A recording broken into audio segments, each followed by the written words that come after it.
black is white. Just to keep us in the pen, in the maze, so we can't work our way out of it. But when you take the dots, that's what I've been doing for 20 years, taking dots, different subjects, people, organizations, the massive spectrum of things, which appear on the surface to be completely unconnected.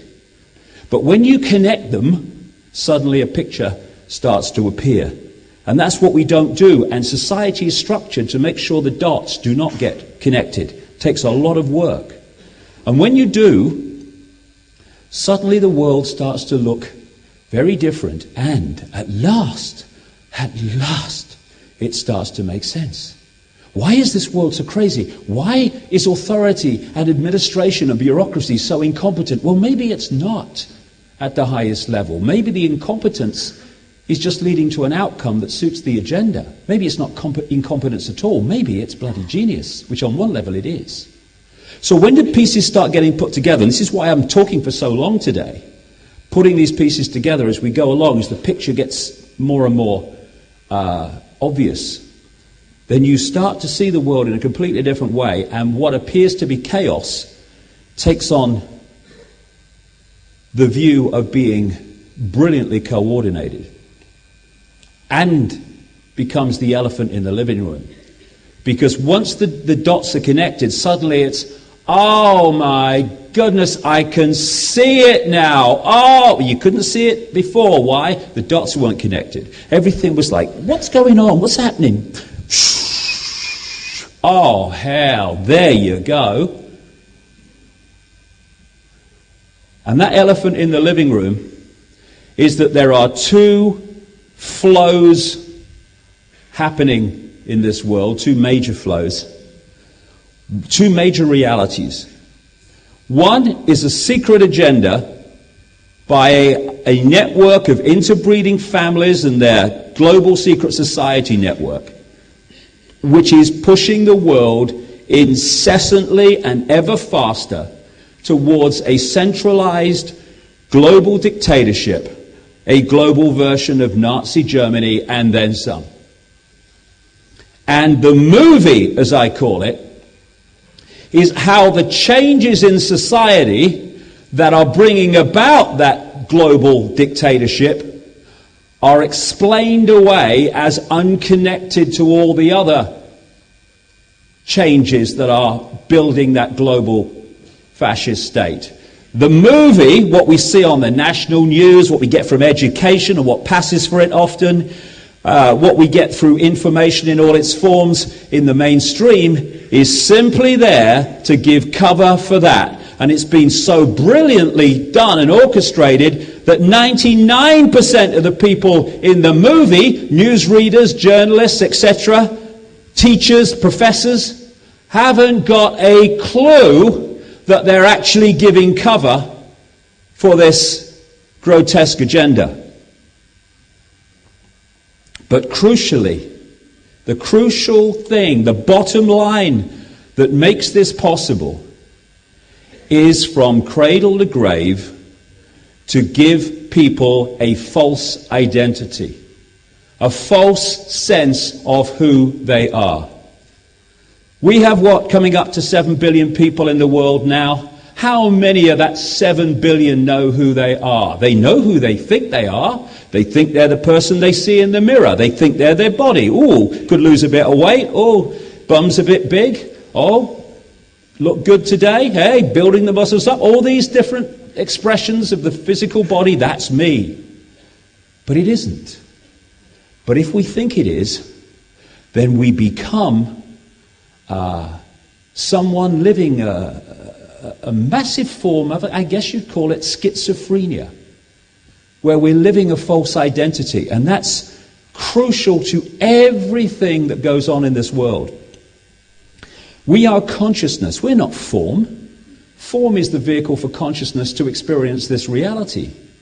But the false identity that we're manipulated to have, and therefore pulls us and pushes us into a sense of limitation, a sense of little me, a sense of what can I do, that is when we identify with the body. I am Charlie Smith. I am Ethel Jones. and we forget who we really are, which is consciousness. All that is, has been, ever can be. Instead, when we identify self with Charlie Smith and Ethel Jones, I am the reflection in the mirror, that is who I am, then we end up in what I call the eggshells, in little bubbles of awareness, which identifies not with infinite self, but with physical self. And when you're not identified with infinite self, and you identify with bubble self, then where are you going to look to get an understanding of who you are, where you are, and the nature of life in this world? There, out there, through the eyes and the ears. That's where you're looking to tell you all the big things you need to know. And who controls that? The very network of families that I'm going to expose today. We have to become conscious. I mean, when you think about it, you're born in the world, and then you start a cycle. It's not a cycle which flows often, most of the time, with a freedom that flows where it wants to flow. It locks into a program. At a certain age, you do certain things. Then you go to school, and nice teachers and then professors and people in university, they tell you what life is, what facts are, everything, what you are, and all the rest of it, and all the latest scientific knowledge and all this stuff. And then you get married, and you have a family, and you get your kids, and they grow up, and they go through the same system, and you keep getting old, and now you've been battling all your life, competing with everyone else, because you've got to compete. We can't cooperate, we've got to compete. I want that big job, and if I don't get it, if I get it, rather, it means he's not getting it, so I've got to stop him getting it so I get it. Oh, competition, fight, greasy pole. And then you start getting a little bit older, and your body starts to go, and then you start thinking about what's going to happen when I die. Oh, you know, what is it? I better start saying nice things and join the church or something, because I have to have a bit of insurance, you know, in case. And then you go round and you reach a point where you just hope that there is some God out there that's going to be kind to you, because that you have been told you could go to hell, and give it some of that, you see.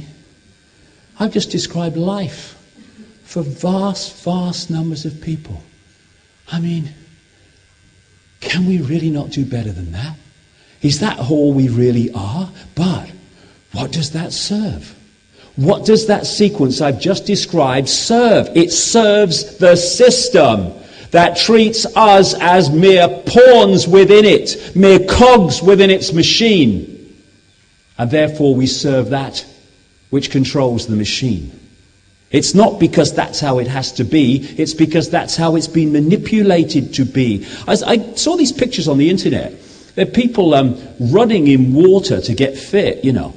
And of course the water's coming. Got to keep the water from coming up, you know, got to pay the mortgage at the end of the month. Got to keep running, can't stop, bloody hell. You seen the bills? Bloody hell. And it's interesting, they're looking at the telly, because most of us are doing this all the time, aren't we?